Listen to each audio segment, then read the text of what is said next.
Well, hi, everybody. It's a great pleasure to be with you today on another of the Leadership Insights.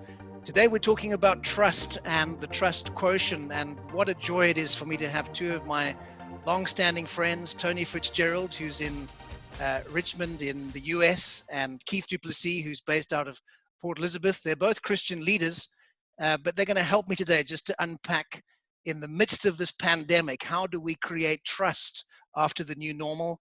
And particularly, how should Christian leaders respond? Maybe just before we get into the survey results, let me just ask Tony and Keith to say hi. Tony? Hi, Andy, and hi all. It's great to be with you, and a real just privilege to be able to share this time together. Great. And Keith, and good from to have my you side, with us. Hi, Andy. Hi, Tony. It's just great to have you on board as well.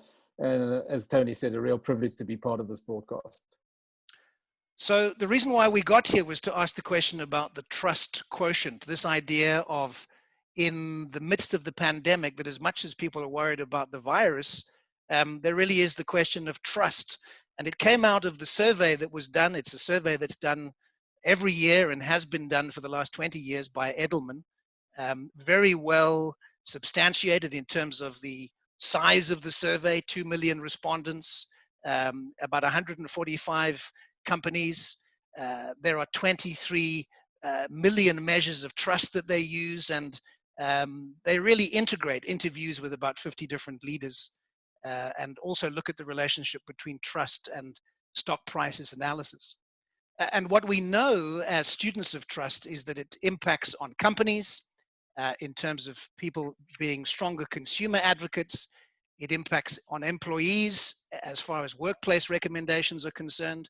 Certainly from a regulation and investment point of view, it's around the whole question of giving them a greater license to operate. And then we know in terms of resilience, trusted companies have stronger consumer buyers and advocates, and the marketplace enjoys better recommendations. And ideally, if you trust media, those companies have greater license to operate as well. So that's the background. And I think certainly some of the highlights from the survey are that trust matters, trust is important. But certainly there are some things that are under fire, which we'll get to in a moment. And I think the three key issues are that if you have trust, it drives advocacy, that it really is important in this new world, but also it is under fire. So let me just begin by asking you, Keith, if we look at some of the highlights of this survey, one of the things that we see is that people are particularly concerned about jobs. Let me say that the results were put out before COVID-19, and so certainly this will even be a bigger issue now. But 83% of the respondents were saying that they're worried about losing their jobs due to one or more of the causes that we see on the right of this slide. Your thoughts, Keith? Yeah, Andy, I think for me, it's all about perspective. And I think the perspective in terms of how people see what their future looks like depends on where they are in the world. In this whole survey, for instance, people in Germany, one of their high points in terms of what their fears were about losing their jobs was that jobs that are secure in the nation right now might be shipped off to another nation altogether. So their loss might be another nation's gain. So it's all about perspective in terms of how you understand what the future looks like job-wise. I think also, what we're seeing at the moment is that the whole world of work is changing. The whole concept of work is changing. If you just look at on that screen, a number of the things that people have highlighted in terms of why they're scared of losing their jobs. Again, if you swing it around a little bit and just have a different kind of perspective, many of those things could equally be a catalyst for a new reinvention of oneself as opposed to just losing a job. And I think, and this is an underlying thing for me as I look at the whole survey and look at what people's fears are about the looming pandemic anyway. We have become so accustomed to a way of life. We become so accustomed to how things make up our security that when things begin to shake just a little bit, we don't really know how to cope with that which is out of the ordinary. And it's a very interesting thing. Clayton Christensen from the Harvard Business School in speaking about innovation, he says that the greatest enemy of innovation is actually apathy. It's apathy. And I think when we become so secure in our lives, in our lifestyle and what we do, it becomes almost a negative, that we don't ever see a greater potential in our lives. We don't ever see something that we can contribute in a different kind of way, or reinventing ourselves. And I think that what we're seeing globally right now, as everything that has been secure is tested, is that this is maybe one of the greatest opportunities for us to start reimagining how life could be in a new normal, and what jobs could be like. For Tony and myself, for instance, we've lived in a situation where there has been, quote unquote, no stability over a number of years, because God in his wisdom changed things, our circumstances changed, and we became used to this concept of multiple streams of income. I think the bigger fear is maybe what an insecure life might look like, given what I live in right now, rather than maybe the fact that I might just lose the job that I've got right now. It's an innovative time, I think, if you look at it from a positive point of view. Yeah. So Tony, let me bring you in here. I mean, how should we as Christians respond in terms of the whole question of work? Does God really care about that level of detail of our lives? Yeah, without any doubt. I think it's one of the real vital areas of the shift and change that's coming. I think people have gone through tremendous change. I'm old enough to remember back where if you had a job, you got one, and most likely you had it for the next 40, 50 years. People gave themselves in loyalty to companies, gave themselves in loyalty to what they were doing. But things like loyalty and trust have been undermined in so many ways that so many people today turn up at work and not sure if they're going to get a pink slip, as we used to say, or whether the job will even be there tomorrow. And with family being shaken, as well as marketplace situations, and so much of church being turned upside down, I think people have found that there's very little stable blocks in the building of their life. So I believe as Christian leaders, working with people we work with, not just to find them into a job, but to find them into their destiny is the real issue of life. Why are they here? Why have God placed them on earth? Why are they here at such a time as this? And I think for many, it's become, how do I just find a job to pay the bills, rather than how do I get involved with my very purpose of life? And if we can help people find destiny in the workplace and something to really give their life to, then we're going to find a whole new level of creativity and invention. And it comes out of, especially now that we're all locked down, I think people have got a lot of time to think. And I've been encouraging people that relate with me to use this time to define and redefine and ask some big questions. Am I doing what the passion of my heart really is? Am I moving in the direction that I really feel is my destiny? Tony, Keith, what would you say to people right now who are really concerned about the future of work? They're in that place where we don't know how long this lockdown will be. We don't know what things will look like on the other side of it. But certainly if you look at what the research is telling us, we are in a new normal. The economy is never, ever going to be the same. And that's true around the world. What are your thoughts on that? And how would you encourage people in that area? Yeah, for me on that, I would certainly be encouraging them to make sure they're connected with others, that they're receiving good counsel in their own life, they're living in community as well, there are people on the journey with them, because people can get very isolated in the day in which we live, as we'll probably touch a little bit later on in these discussions, and become very lonely. And becoming very lonely in a position of vulnerability is a very dangerous place to live. And so we're living in a day in the USA with this lockdown where, abuse in homes, calls for emergencies and all those kinds of areas are increasing tremendously, because it's bringing out tremendous pressure on people. So my thing is to make sure you've got people in your life that you can be open with, that you can be walking with and journeying the journey with you, and becoming creative in that. And also becoming creative in how to create wealth, because we have to think outside the box. The norm is not here anymore. Yeah. What would you say, Keith, around that point?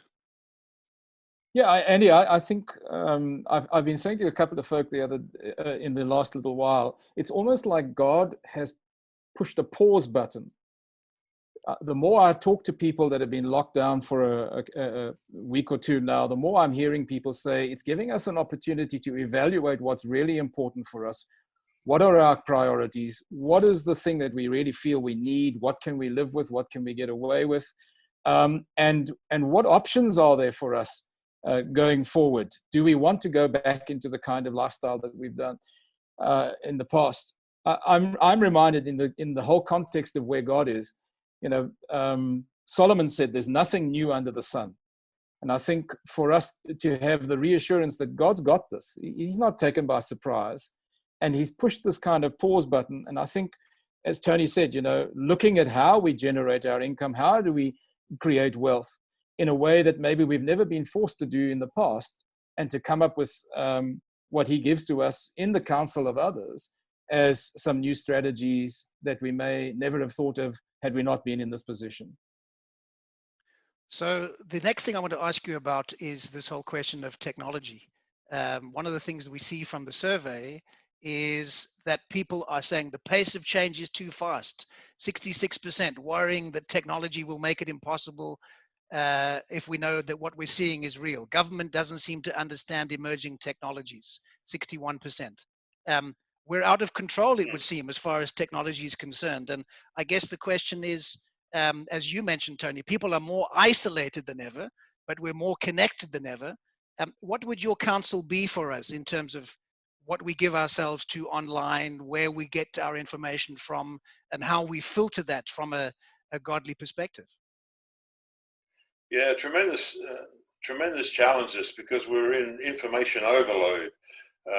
The creation a few years ago of 24-hour news and 24/7 media in our face all the time, and people having to keep a story going, even if they've got to create some of it as they go. I think we're in information overload.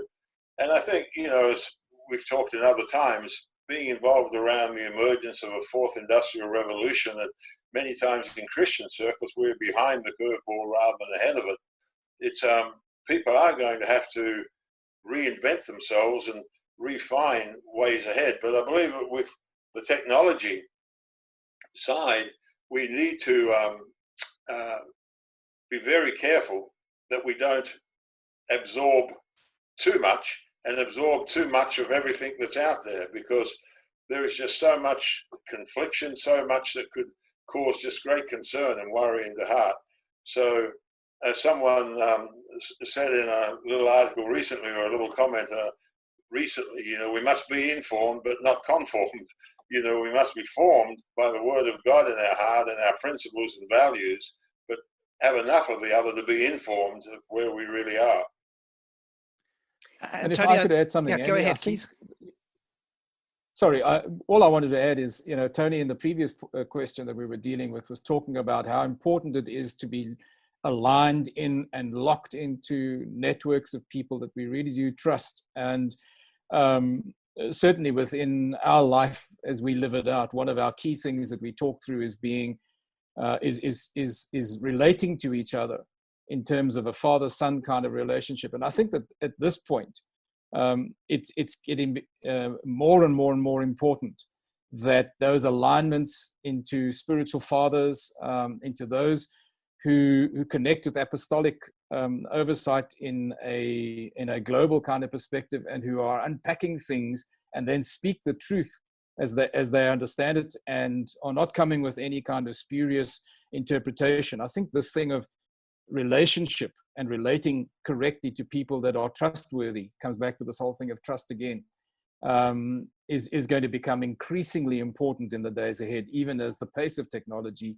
increases. But it is also interesting that a younger generation that has grown up with all of the bells and the smells in terms of technology is becoming more and more disheartened by it. And I think that that's going to be a real challenge for us going forward as well, as people begin to withdraw from some of this simply because of the kind of issues that we've talked about.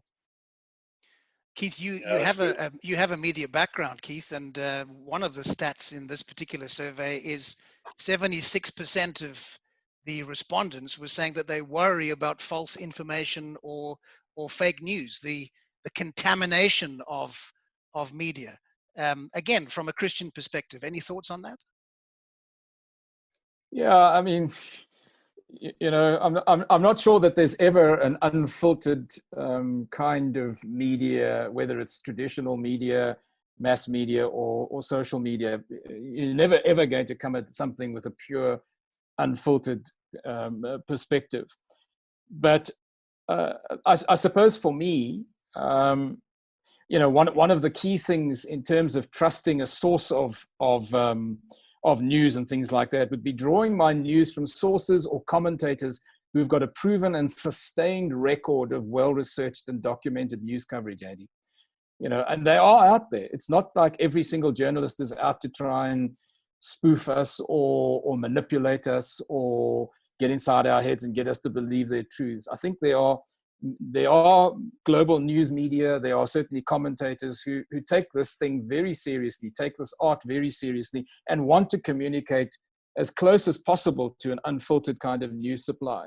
I've become very disillusioned with social media. I think it's a poor substitute as a news supply source. And I think one of the things that I'm saying to guys that have just in the last little while brought what are fairly clear conspiracy theory things to me, my advice to them has always been, don't just accept because somebody says it that it's true. Fact check it. There are certain organizations these days that have proven over a sustained period of time that their research is warranted, it is good, it is factual, and they fact check things. So I would say fact check and show discernment as a Christian. In fact, Tony's often said to us within our circles, if it seems to be too good to be true, it normally is. And I think that's a good maxim. If it seems to be too good, or if it has a kind of extremist feel to it, this doesn't line up with what everybody else is simply saying, fact check it, check these things, but go to the kind of people that have got the proven and sustained track record. That's what my advice would be, Andy. So Tony, I want to bring you back in here now, because this is the slide that I really wanted us to spend some time on. Societal leaders are not trusted to address challenges. 66% of the respondents are saying, I do not have confidence that our current leaders will be able to successfully address the challenges. And what I wanted to point out here is, here's the two of you as religious leaders, not you specifically, but the sector that you represent. How do you respond to that, Tony? I think that's a fair study. I think that's probably about where we ought to be positioned, because I feel at large we have not put trust out into society. I think we've built a Christian base where we've educated people to be more influenced by gifting than by character. And so if someone has got a large charismatic gifting, they say something that's more important than people you journey with and walk with. I remember some years ago talking to some people leading local churches, local pastors, saying their job is getting harder and harder all the time to teach, because if they say something, someone even in their congregation is going to say back to them, but so and so on TV said this. And they are judging what's happening where relationship is by those who have comment where they have no relationship with. And I feel that the trust thing to be built back in has to be relationship based. Yeah. So much has gone wrong out there, you know, with Christian leaders, as well as all the way through from political leaders down. We've built a media thing where that which is on TV is not necessarily trustworthy. And then we hear the stories, you know, on. So I really believe very much that relationship is going to be the key to building trust back into our place. Work it out in our neighborhoods, Christians living where they are, when our neighbors trust us, and then trust the people we live with and work with, you know, and journey through a relationship base. That level of our 46%, I think, will start to climb again. But at large, I think over many years now, we've come in quite low when surveys have asked people who would you trust most? I think on one we came somewhere down between prostitutes and the mafia or somewhere, and some years back. And I think that's really because we have let people down generally. I believe in many of the main things, from political leaders.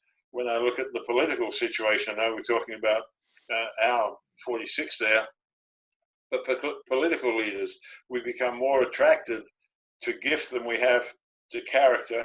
We've got more impressed by promises and all that kind of thing than we have by just actual fact. And so I believe that's changing. I believe God's changing that on all levels. I believe what happened to the church is what happened politically. We ended up with a lot of politicians, and we lost statesmen. And we look back to men like Billy Graham and people like that and say, in those days we had statesmen in the body of Christ speaking for us. And if they said something, it was trustworthy. Now we have somebody maybe say something and we haven't got that same character base or that same statesman base. So one of my prayers and my belief is that God will raise up again in the political world as well as, and there are some obviously, and in the Christian world, and there are some, but just more and more statesmen that we can trust and we can walk through with. Keith, your thoughts on this question of credibility from a Christian leadership point of view? Yeah, I agree with everything that Tony has said. I think I would add one other thing, and that is that part of the reason that we've lost a lot of our credibility as well is because we're isolated and sometimes irrelevant in the stuff that is important to us. There's a great movie out at the moment called The Two Popes. And it's a wonderful discussion between Benedict, who ultimately laid down the papacy and resigned or retired, and Francis, who became the Pope. And this was ahead of him becoming that. It's a wonderful discussion between these two men over a 2-hour period.